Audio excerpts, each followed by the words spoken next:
Tornem a sentir les veus lliures de mascaretes, per ara al pati i en exteriors. Me agobia mucho. Me molesta molt. No se puede respirar. Tot i així, n'hi ha qui encara s'estima més portar-la. Estoy acostumbrada. Porque me gusta poner la mascarilla.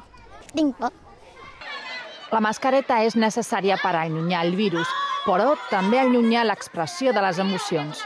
Sí, perquè a la cara ens perdem moltes expressions amb una mascareta i això emocionalment, vulguis o no, et perds molta informació. Els experts en logopèdia creuen que la mascareta en si no ha de comportar cap afectació a l'infant. Ara bé, si el nen té alguna dificultat, doncs aquell nen sí que aquesta barrera, la mascareta, li presenta un problema i repercuteix en el seu procés d'adquisició de la parla. Per això reclamen que s'incorporin més especialistes als centres educatius.